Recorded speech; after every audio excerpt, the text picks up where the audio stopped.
There's a story that I reference often about a Spanish conquistador who has a small fleet of men who's going to colonize someplace. He lands on shore.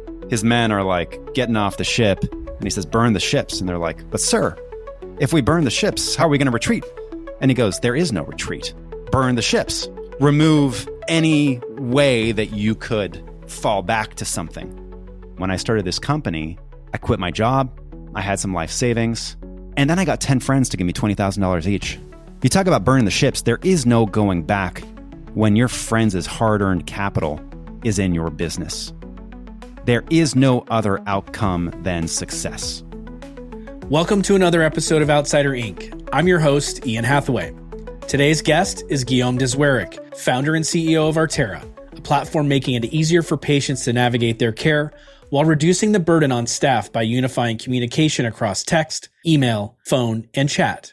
Since launching in 2015, Artera, formerly known as Well Health, has become an incredibly successful health tech company and a leader in patient communication, used by nearly 1,000 health systems and federal agencies to power nearly 3 billion interactions per year. But Guy's path to building a major tech company was anything but conventional.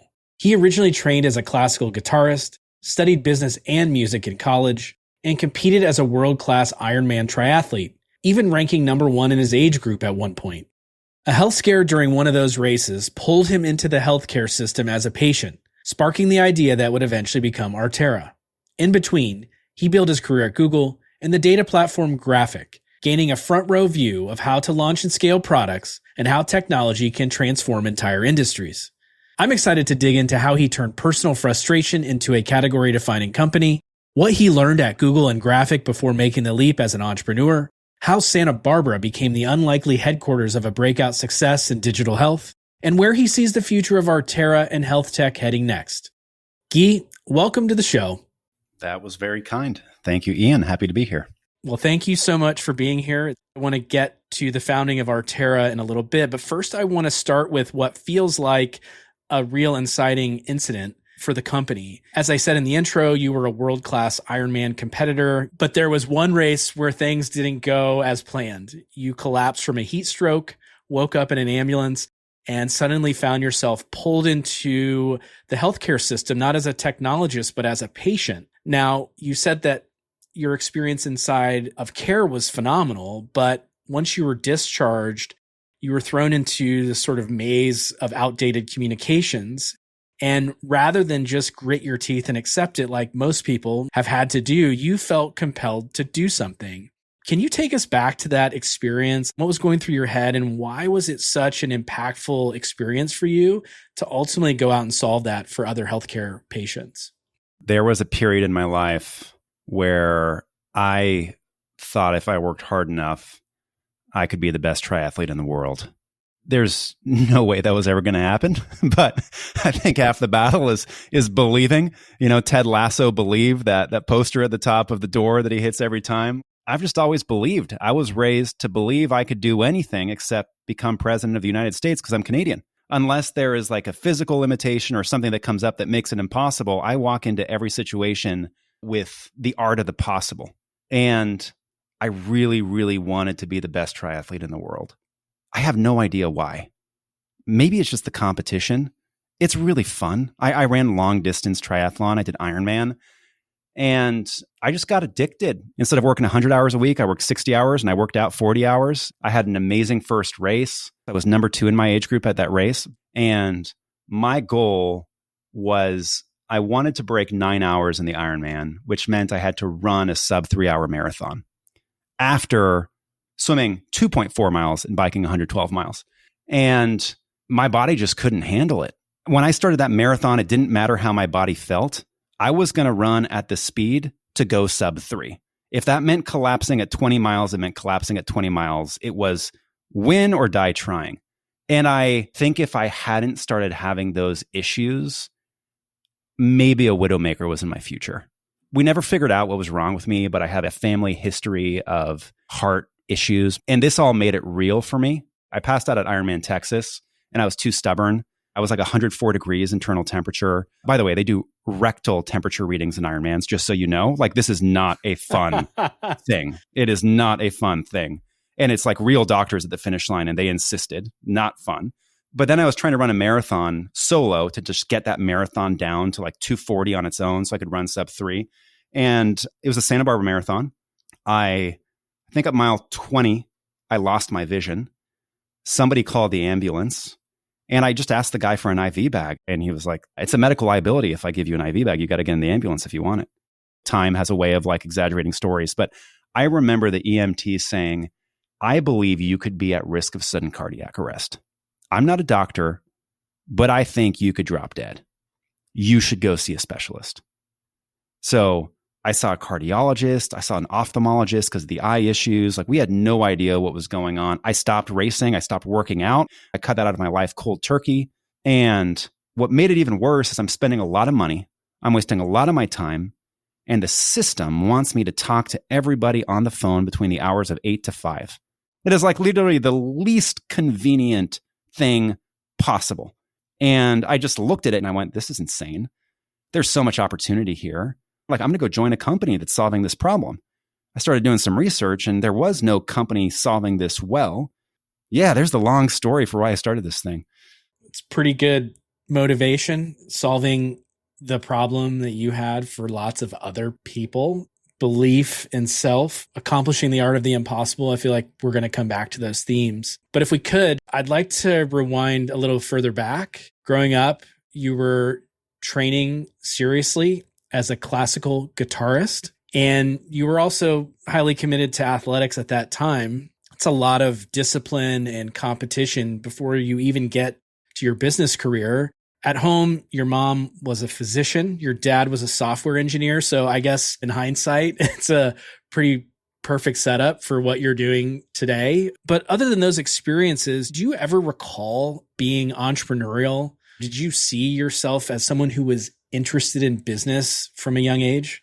I do have some memories early on. My dad being a software engineer, like, we had every version of the computer that has existed in our house. I remember in middle school, I was the only kid in the school. I had my little black and white Palm Pilot, and I bought one of those keyboards that folded out and you stick the Palm Pilot in, and I would take notes on my little Palm Pilot in class. I was always very forward with technology. I didn't start businesses selling golf balls or anything of that nature, but I always wanted to work. My first job was actually slinging popcorn at Century Theaters. I got fired from that job for giving popcorn away for free. The interesting thing about movie theaters is the people who spend the most money actually have the least money. And that bothered me. My second job, I played characters at kids' birthday parties. I would show up to like a rich kid's house in Atherton and like show up as Spider-Man and do a little song and dance. Captain Feathersword was big back then. Prince Charming. I'd also do this in malls. I got paid $60 an hour. My biggest tip ever was $200. Just controlling my destiny was part of it. So I was always working. My dad started a business. So I have memories of helping him on the business side. He'd be like, I need a promotional video. And I was like, I'll learn Adobe After Effects and I'm going to build like a stop motion video for your business. Those are like the earliest recollections where I always wanted to do something and I would do anything, right? From slinging popcorn to playing Spider-Man to sitting in Adobe After Effects and learning the whole thing over the weekend to give my dad a promotional video. So there were always these elements of staying active, doing something, being valuable. You went to college, you got dual degrees in classical guitar performance and in business. I can't imagine that many people had that combination. How did those two disciplines complement each other? And what did playing music at that level, in that style, teach you or help you as a founder? I didn't want to be a musician. The problem is I was really good at it. And I was good at it because of the discipline. My mom demanded perfection. There was a rigid schedule. It was, you will all play an instrument. You will all play a sport. I skipped 7th grade, so I got to high school young, which is really bad in the sports world because if you're young, you look like you're not very good. I was short. I was 5'2", I think, when I went to high school. So like I quit swimming and I continued with music and I was just really good at music. And when it came time to go to college, I actually wanted to be an actor. I did so many acting school interviews. I got into none of those schools. And then my mom made me apply as a music major to some schools. I got into all of those and they all offered me a scholarship. My parents aren't going to pay for college. So I thought I couldn't go to college unless I had a scholarship. So I had to play music and I suffered for 3 years. And then I looked at the syllabus and I went, holy cow, my scholarship is for a Bachelor of Music in classical guitar. But technically, I've already completed a Bachelor of Arts in Music. I wonder if I could convince the dean to let me switch my major, keep the scholarship, and then just get another degree my senior year. So I prepared this whole pitch. I went to the dean. I made my case. And she said, yeah, that's fine. The only degree I could finish in 1 year was a business degree because I had a lot of credits from high school. I didn't have any options. And I finally was having fun. Honestly, I partied harder my senior year of college than any time in my life. And I got straight A's both semesters and I had a double course load. And I had a 4.0 my senior year. Wow. Making the most out of a tricky situation, convincing people to change the rules for you or to bend towards your will. Yeah. That's really what being an entrepreneur is about. Your first job out of college was a good one. Went to Google, which at the time was widely considered the greatest company to work for. I tricked them into letting me get that job too. I had no business getting that job. You worked in product marketing for a few years, and that's not an easy job to get. So you convinced them to hire you. Would love to hear that story. Also, what did you learn there? How did it change or shape you in terms of what could be done in the business world, how to build a successful product in a high-scale business? My first job was as an investor relations intern at Activision, the video game company. I had never played a video game in my life. My mom outlawed video games. We didn't have a TV. So that was my first job. And I just kind of fell in love with a different style of work and business and things of that nature. And then my junior year, I was like, my dad works at Google. That seems like a pretty cool company. I'm going to try to get an internship there. The internship that I applied for the acronym was BOLD, which was Building Opportunities in Leadership and Diversity. It was something like that. It was a diversity internship. I'm from Canada. I wouldn't call that very diverse. I am Caucasian. I was squarely middle class, but I did play classical guitar. So my application was all about how I was a musician. And that was the diversity I was going to bring to the program. And to Google's credit, they recognized diversity in all forms. There was such a range of individuals in that internship. I worked my butt off. My project, I tried to create an algorithm to predict ad spend when advertisers had just started spending based on a bunch of different data sources so that the sales reps would know who to call and who to spend time on. It went nowhere. We ended up testing it in my last couple of weeks. The algorithm didn't work, but I think people valued my work ethic. They gave me a job in sales. And I was like, I would like a job in product marketing. That sounds fun. That sounds creative. So I decided I had 3 options. I was either going to get a job in product marketing, I was going to join the Coast Guard as a rescue diver if I passed the physical, or I was going to bring the guitar back and do a touring arrangement with Club Med for 2 years and spend a couple months at every Club Med and just play guitar. My mom vetoed Club Med because I think the reputation of traveling musicians at Club Med is not the greatest. My parents, being Canadians, were generally anti-military, so they were very against me joining the Coast Guard. So I needed to get the job at Google. I was fortunate. I ended up getting it. And it was an amazing 2.5 years. The amount of responsibility they were giving 20-year-olds back then, and probably still to this day. I had a $20 million budget with almost no oversight. I was flying to LA and shooting commercials with famous directors. I remember they put me in charge of our annual Zeitgeist. It was a 2-minute video that they started producing the year before at the end of the year. And my boss was like, we're going to get you a spot, and the video is going to play when the ball drops on Carson Daly on New Year's Eve. And the CMO, 2 weeks before this spot is supposed to air, asked to see a rough cut of the commercial. And I sent it to her and I was like, this is nowhere close to ready. It will be ready. Don't worry. The vision is there. Like, I will not fail. This will deliver. And like, she wrote back and she was like, this sucks. You need to change all these things. I'm very nervous. I wrote back to the CMO and I was like, respectfully, I don't think you're seeing the vision for this commercial. I will not be making these changes. And I think you will be very pleased with the result. And my boss was like, I don't know what you were thinking, Guy, but we might pull the spot on Carson Daly. Lorraine, who's still the CMO at Google, wants nothing to do with this video. She doesn't even want to see the final cut. And that just put the fire under me to make this thing the best thing they had ever seen. And I'll never forget, Marissa, my boss, saw it. She cried and she shared it with the CMO and it played when the ball dropped. But like, it was a formative experience. I was surrounded by the smartest people and I left because I looked down the hall and I saw where I could be in 10 years and I just didn't want to be there. I needed to spread my wings and learn something else. A lot of good lessons in that. Not too many places where you could pull a stunt like that and not only not get fired, but actually be rewarded. You spent a few years at Google.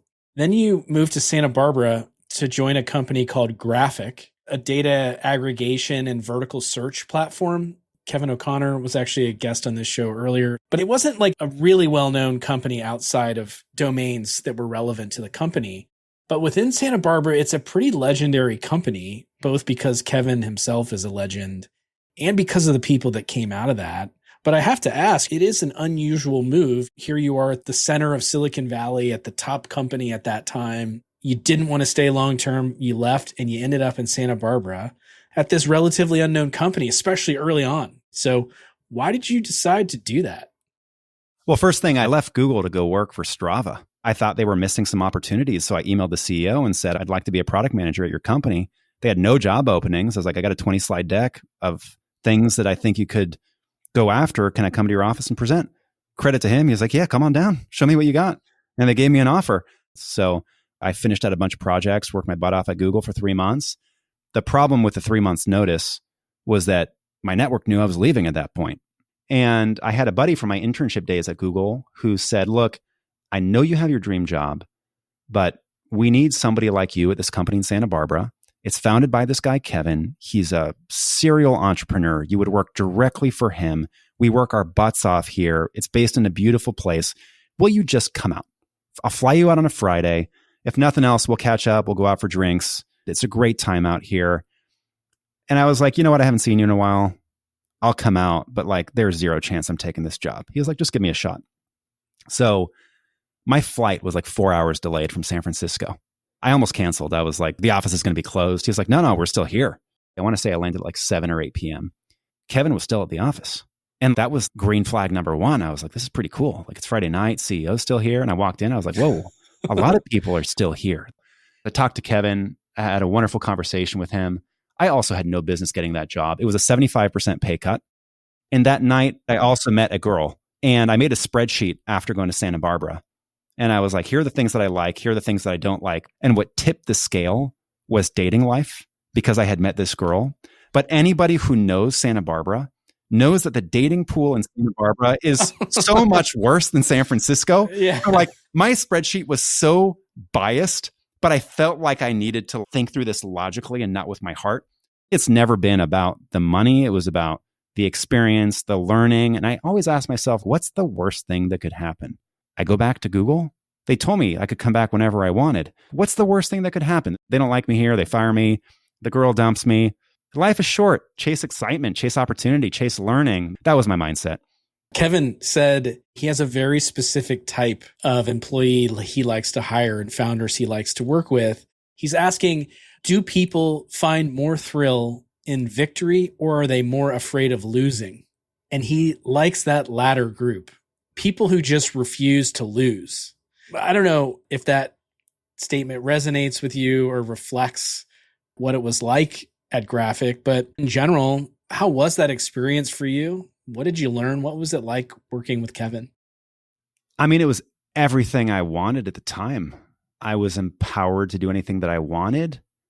I, for the first time in my life, had access to the very top of the pyramid, the day-to-day business and strategy behind it. I got to see what worked, what didn't. I did a lot of things that worked and didn't. And that's probably where I realized that I could do this myself if I wanted to. And I think Kevin's quote is right. And I think there's a component of it that's just built into some people innately, which is you can't lose if you have enough grit. You only lose when you give up. Like, I could go back and be a triathlete. I would just have to accept a degree of risk with my personal health. But like, I theoretically could do it if I wanted to. Someone said a startup doesn't die when it runs out of money. It's when the founder gives up. Yeah, that's spot on. Well, so speaking of founders, you took the leap. You left Graphiq. We talked about early on the frustrations you experienced as a healthcare patient inspired this idea, but facing a challenge, being annoyed by it, wanting to solve that problem, and then actually making the leap to do it is a whole other matter. So just tell us a little bit about that early inspiration and taking those initial steps to start the company. There's a story that I reference often about a Spanish conquistador who has a small fleet of men who's going to colonize someplace.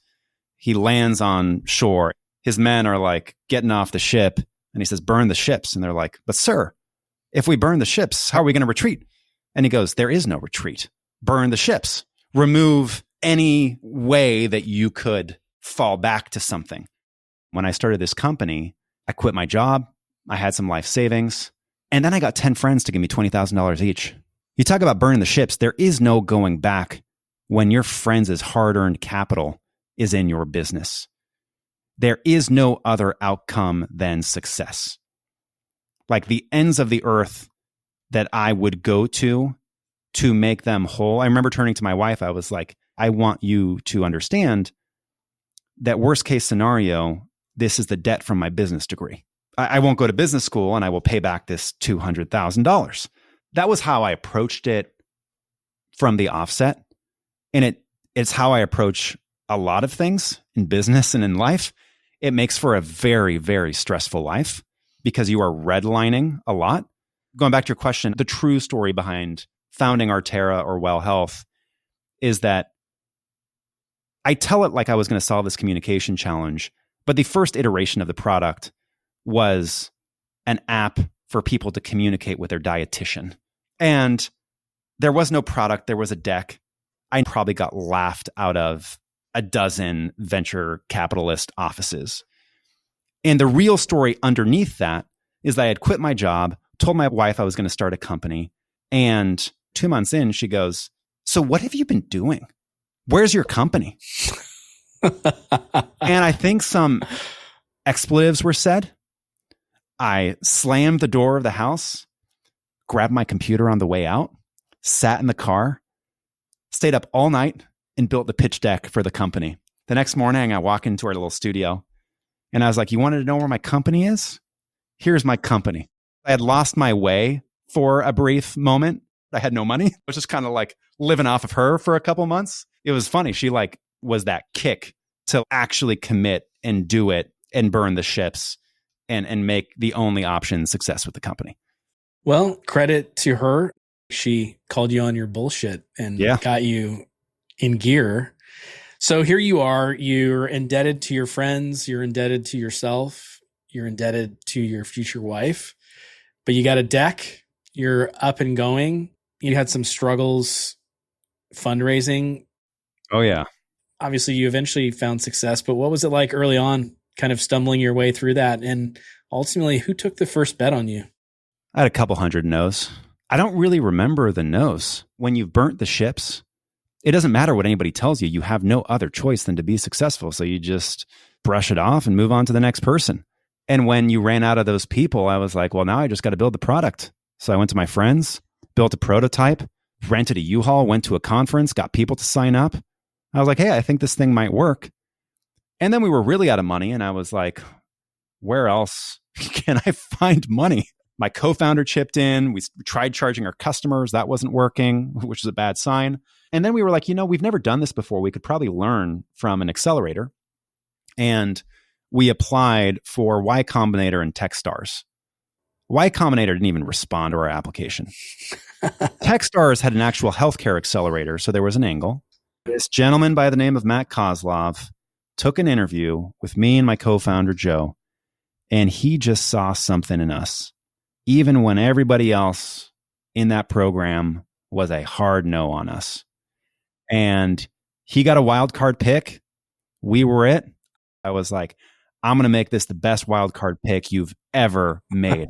Wow. And we busted our butts. First one in, last one out.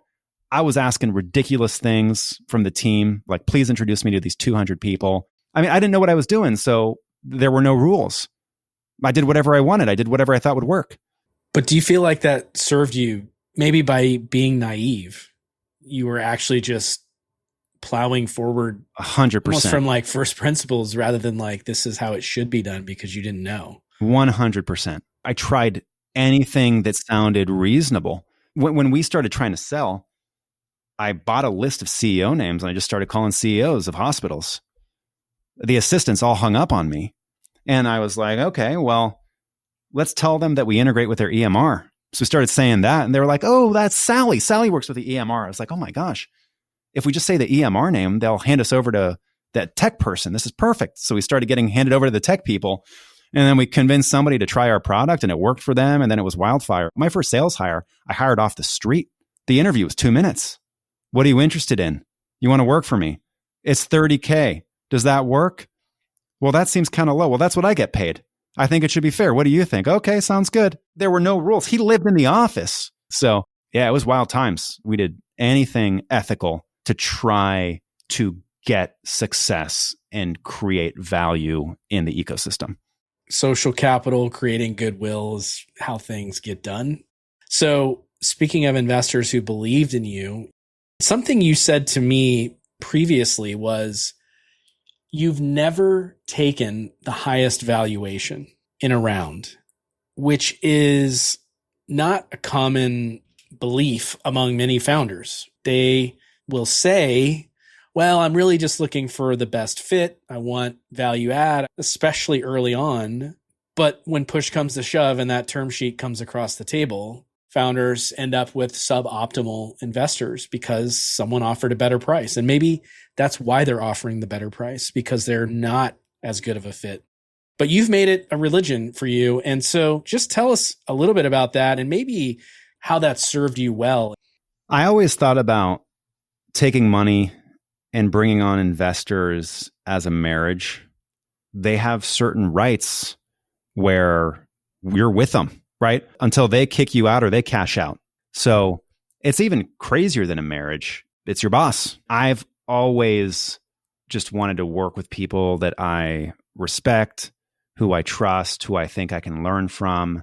My favorite business partners are people who are honest and transparent and kind. There's no games. And I always look for the same thing with partners because I knew I was going to have to live with them for a very long time. And if you think long term and you're thinking about building a business that you want to be part of for a long time that's going to have generational impact, there's no other choice than to pick the right partner. And if you give up an extra 20, 30, 40% that you otherwise would have had, it is a small price to pay for being around people that you want to be around. I've met a lot of a-hole investors. I don't want that in my life. It's not worth any amount of money. Would you marry somebody who was a dick?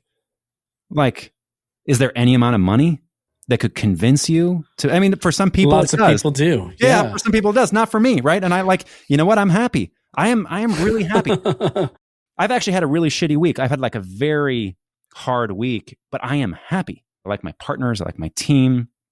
I am so motivated by what we're working on. If you're not happy, the founder's going to flame out. I've just always lived by that. And who cares about the money at the end of the day? We all die with nothing. I think a lot of people become obsessed by the money. I don't want my kids to get anything. Do you know what the best part of this journey has been? Building it. The stories, the experiences, that is the gift that I've gotten. Do I want to rob my kids of that? No, I want my son and my daughter to have the joy of building something themselves. And money can only serve to F that up for them.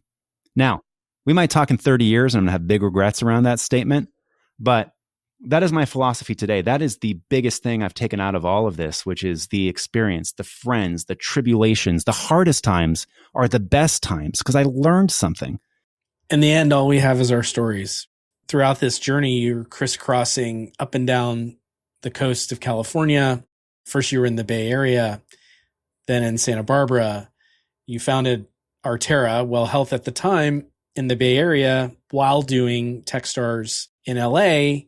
But you made a pretty bold decision in 2017 to leave Silicon Valley because you felt that Santa Barbara would be a better place to build a digital health company. Tell us about that decision.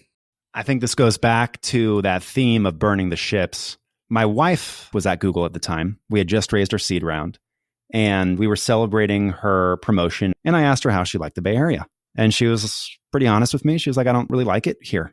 And I said, me neither. It's really hard to find talent. Everybody's getting these massive offers from Meta or other startups that have raised a bunch of money from Sequoia and Andreessen, and we're a nobody. I don't have a huge network here. It was pretty nice in Santa Barbara. UC Santa Barbara has great talent. People don't really want to leave if they can avoid it. It is relatively entrepreneurial. Why don't we move to Santa Barbara? And it might have been the wine, but my wife said, I love it. And I said, honey, we got to do it now because I'm going to take this company public one day. And if we don't move it now, we will be here for the next 20 years. A couple of days later, I went to my wife and I said, honey, great news. I got approval from the board. We're going to move the company to Santa Barbara. I let the company know today. I got a U-Haul and my engineers, Donnie and Ruben, are going to drive the U-Haul from our wedding venue after we get married to Santa Barbara. I will be moving to Santa Barbara on Monday. To my wife's credit, I think her first answer was, WTF? Like, I know we talked about this, but we didn't talk about the timeline. We didn't talk about being long distance. We didn't discuss any of this. So going back to burn the ships, it was like, yeah, we decided that we were going to do this. I just made it happen. And I made it so that there was no other option. I'm much more thoughtful with my wife now. She is my partner, so we do need to decide these things together. Good idea. My wife and I were long distance for 2 years. She was flying out to the Bay Area on Monday mornings, first flight out, and Friday nights, and we'd spend the weekends together in Santa Barbara. I rented an apartment in a senior living community, and we lived there for 18 months. You got to be close to your customers, right? Yeah. Well, that's a great spin on it. It was good for the business. It wasn't great for our relationship, but having no distractions 5 days a week, it was just work and nothing else. I don't think I ever was at the senior living community. I was just at work the entire time. And then COVID happened. We had a kid and everything changed. Well, speaking of COVID, obviously affected many industries, affected society deeply.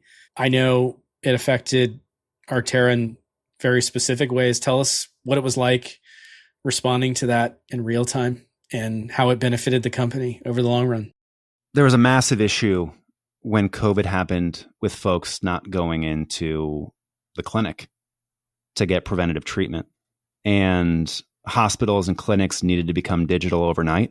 There was a rush to buy telehealth solutions for virtual visits, a mad rush. And then there was a rush to buy software that would create effective communication pathways with patients as it related to their in-person visits, but also to virtual visits, right? If there was an outbreak in a clinic, you needed to tell people not to come. There was just a lot of reasons for digital and autonomous communication.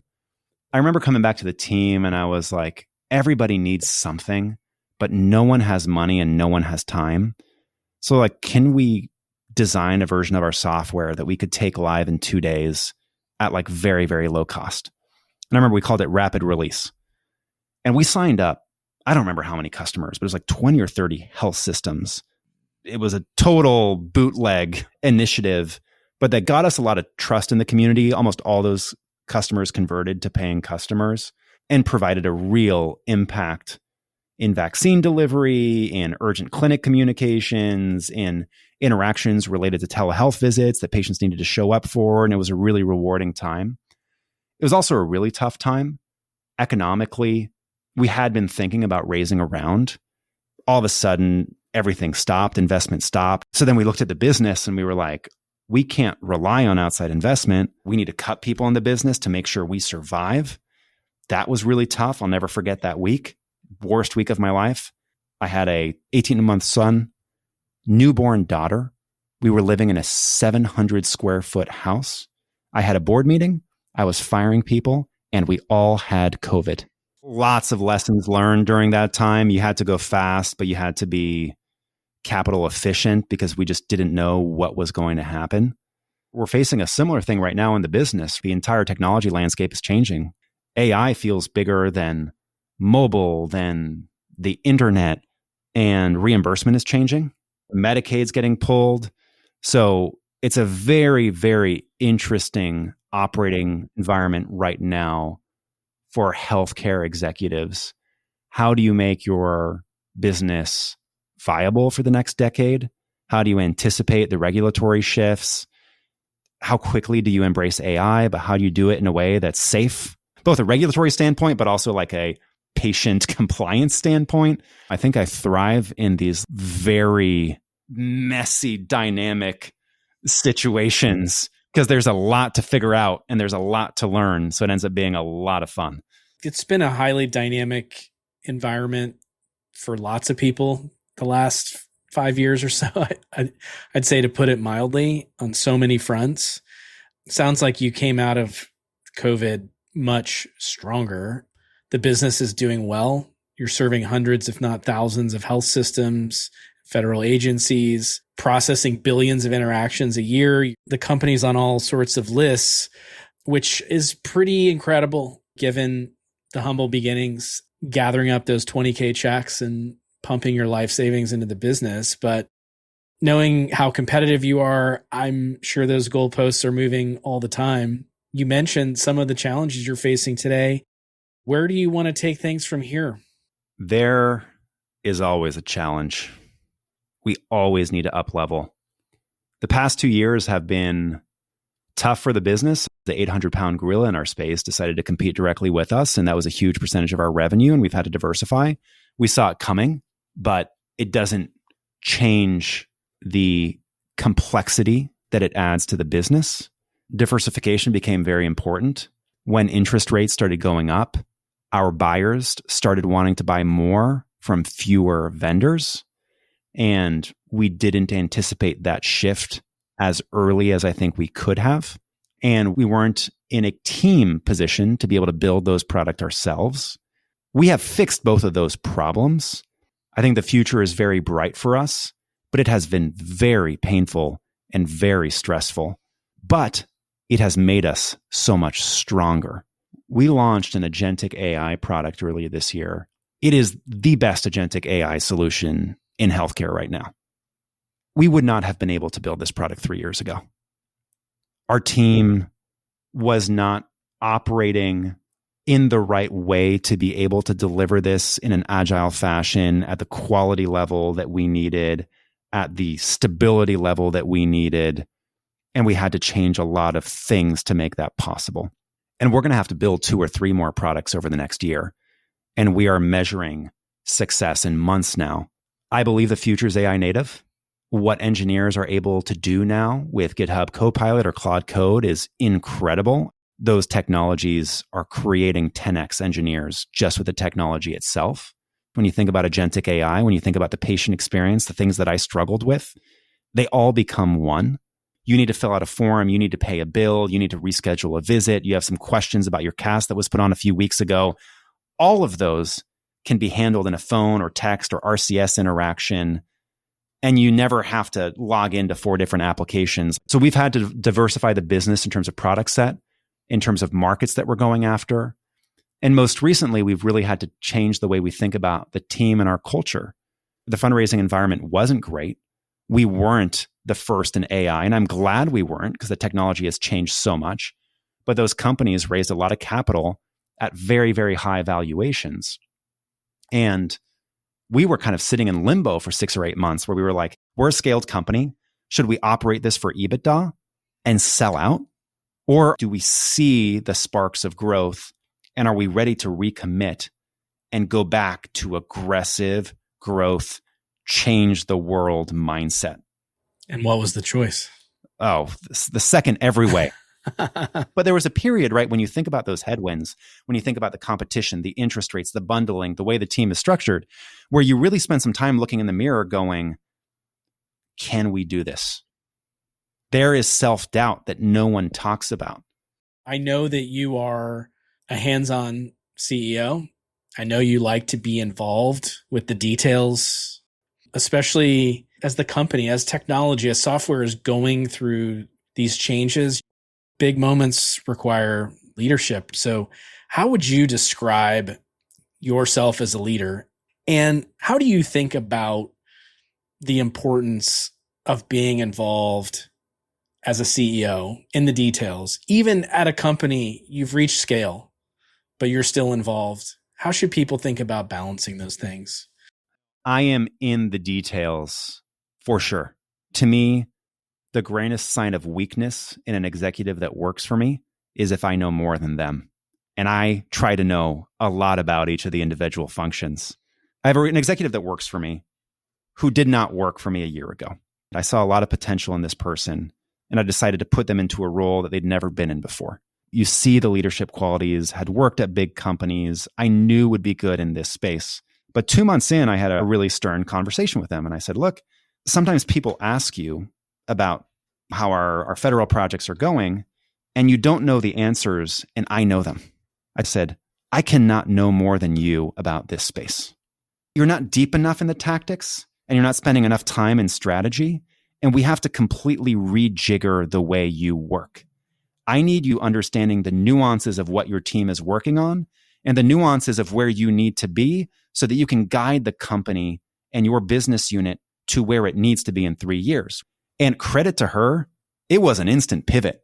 She took that feedback so well, and we have such a good working relationship now. But I think that story is maybe a representation of how I work, which is I used to trust blindly.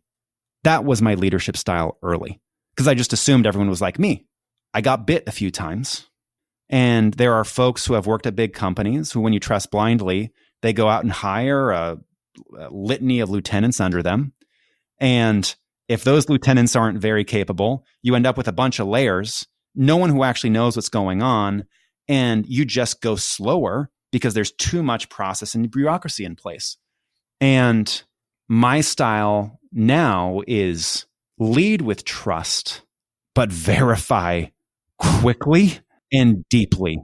I need to know that you will be deeper than me so that I can take a step back, and then you can give me the summary every week. And that's what I've tried to do. And I always pick passion areas, and I will sit with the developers, and like everyone gets scared because if they tell me about something they're working on, they know I'm the first person who's going to ask what developer environment it's in, give me access, and I will be testing it because I need to know how it works. I'm in the product every single day. We have, I think, like 30 or so different developer environments that are spun up every single day. I have access to all of them.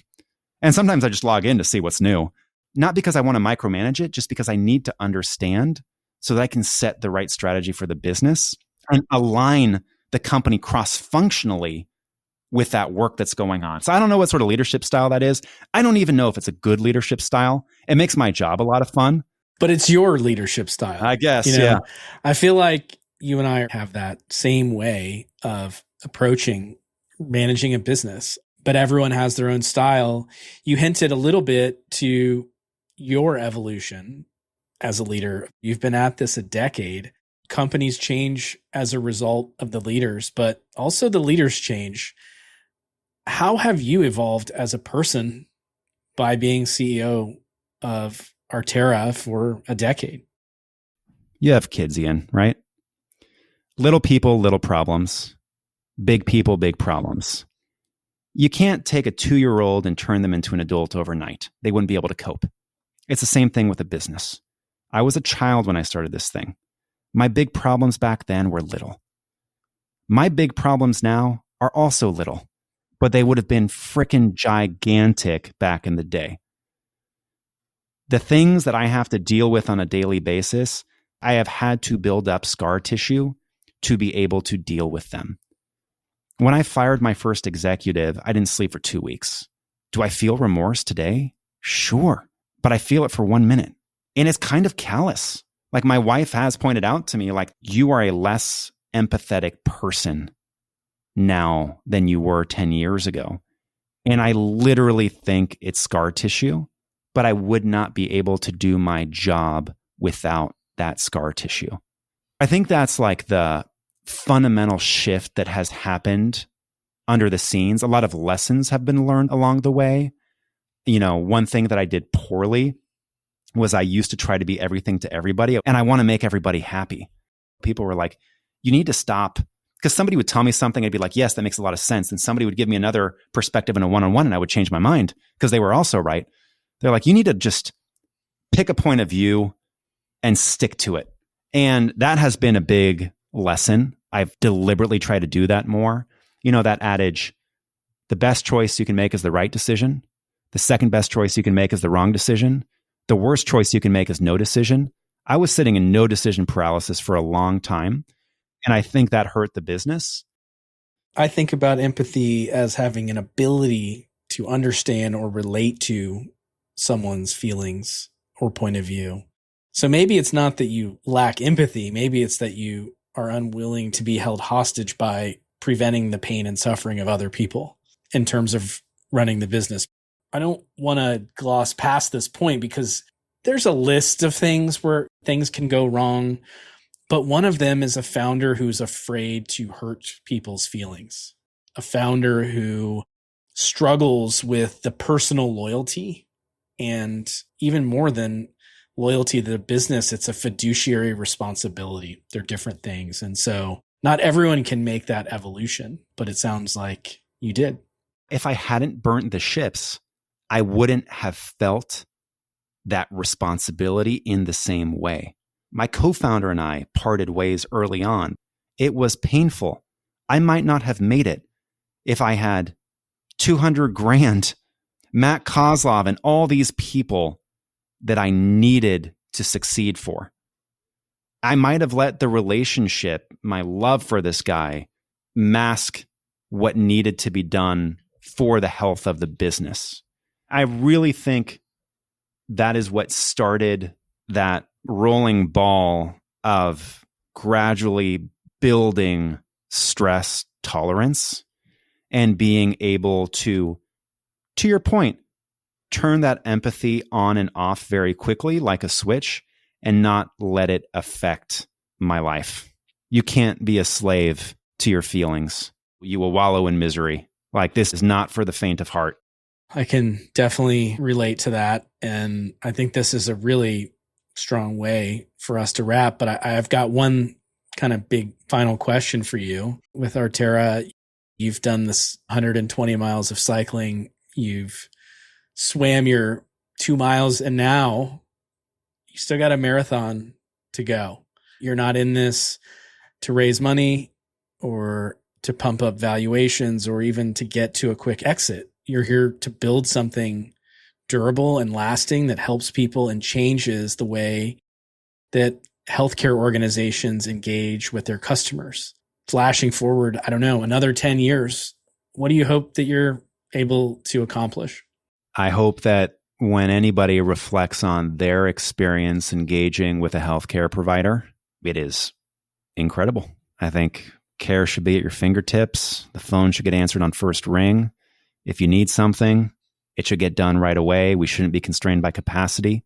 We should only be constrained by our imaginations. I feel like every patient should get concierge level care at Medicaid costs. It's technically possible.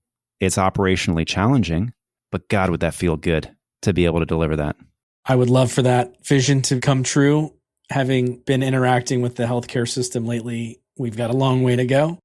It's a great way to end, but before we do, here on Outsider Inc., we like to finish with a segment called Beyond the Bio. These are some quick hit, quick answer questions to step away from your resume a little bit and dig into you as a person. Sound okay? Let's do it. All right. What's a quick piece of advice from a mentor that stuck with you on your journey? A mentor of mine, Hans Burma, a few years ago, was talking about his upbringing. And his dad was a Fortune 50 CEO. And his dad told him, I've been very fortunate in life, and I'm not passing anything down to you. And it's because I don't want to rob you of the joy of doing it yourself. And I think about that all the time in raising my kids, but also in managing a team. I shouldn't want to do the work for the people on my team because the pride is in doing it yourself and coming up with it yourself and executing it yourself and learning along the way. So that's changed the way I operate as a father, as a leader, as a peer on the team. And I probably think about that more than any other piece of advice I've gotten in the last 10 years. Wow, that's really good. Who is an unsung hero in your life, and what's been the impact they've had on you? This is my wife, Katie. She had no idea what she was getting into when she married me. She's deathly afraid of flying, and she flew on a tiny Pilates twice a week for 2 years. When we had kids and COVID was running, she managed everything in the house while having a very intense full-time job at Google. And now she's starting her own business, and I could have never done it without her. Who's someone in the Santa Barbara startup community or in your broader network who doesn't get enough credit and deserves a shout out? I'll call him my partner, Tom McIntyre. Technically not a co-founder, but he started around the seed stage. And he gets all of the work and pressure associated with being a co-founder without getting to claim that he's a co-founder, and he totally is. And he is 10 times a better operator than I am. Grit, grind, hustle, energy. He got on a plane at 5:30 this morning to go to Tennessee for a 6 p.m. meeting with a bunch of physicians in Tennessee. This guy's a brother to me. He could be the CEO of any company in town. He is so incredible. So probably shouldn't give that one away because he needs to keep working with me. Executive recruiters are reaching out now. So tell us something most people don't know about you, something outside of work. Could be a hobby, travel spot, guilty pleasure, or maybe even a hidden talent.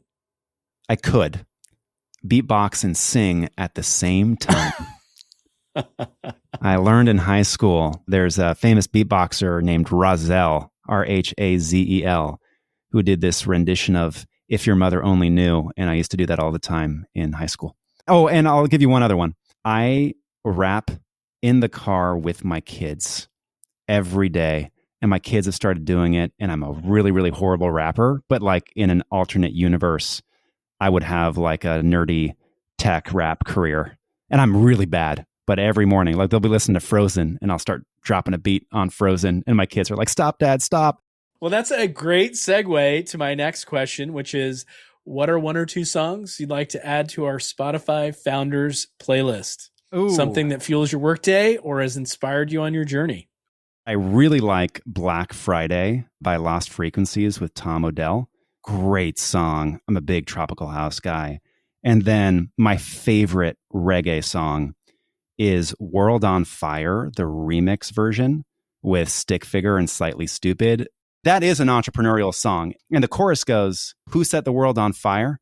It was me who set the world on fire. That song is just like, you talk about entrepreneurship, you talk about burning the ships. That's it. That's the one. I'm going to listen to that on my way home, without a doubt. What's a book you might recommend? Something that's been valuable to you on your journey, or something you think founders should read? My favorite book that wraps a bunch of different entrepreneurial lessons together is The Ride of a Lifetime by Bob Iger. I actually fell into a depression after I read it because I realized that I would never be as good of an executive as that guy. Like, it actually made me sad. So that's one that just like wraps it all together. So look, last question.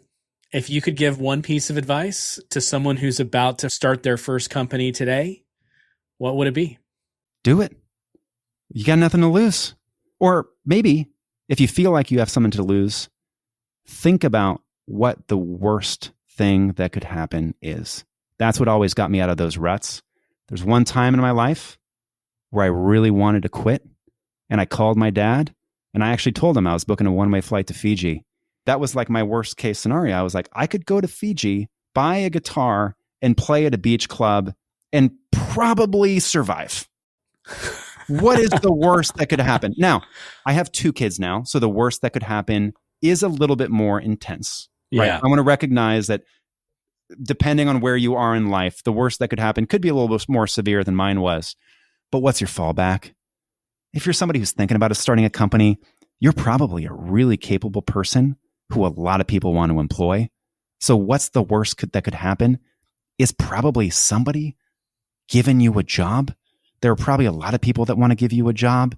And like, okay, your ego might be bruised a little bit, but what you will learn in that month, that year, that decade where you tried will be worth whatever hit you take to ego along the way. So just do it, in Phil Knight's words. Just do it. Yeah. I like to think of it as, instead of thinking about what you could lose, focus on what you could gain. And that's a much bigger set of possibilities than what you could lose. So can't think of a better way to end. Guy, thank you so much for being here. This was awesome. I had a great time chatting with you and can't wait to share it with our listeners. Ian, it was an absolute pleasure. Thanks for the time, man. That's a wrap for today's episode of Outsider Inc. A big thanks to Guy de Zwirek for joining us today. His journey is a masterclass in conviction with consequences. First burn the ships, then do the work. From collapsing mid-race and getting back up, to building Artera outside the valley, he's shown the resilience to keep going and the discipline to choose partners over price, grit over optics, and action over theatrics. What strikes me most is his evolution. Trust first, verify fast, make the call, and use scar tissue as a tool, not a shield. And if his AI native vision lands, concierge level care at Medicaid cost, we'll look back and call this messy middle the moment it all clicked. I'll definitely be following along and can't wait to see what he does next. If you want more from Outsider Inc., don't forget to subscribe to the platform at outsiderinc.substack.com. It's packed with highlights from today's episode and bonus insights you won't want to miss. You can follow Outsider Inc. on YouTube, Instagram, TikTok, and LinkedIn at Outsider Inc. Pod. You can also follow me on X at Ian Hathaway. Outsider Inc. is produced by Spellbinder Media. We'll be back soon with another fascinating outsider conversation. Until then, thank you so much for listening. And remember, great entrepreneurs can come from anywhere. See you next time.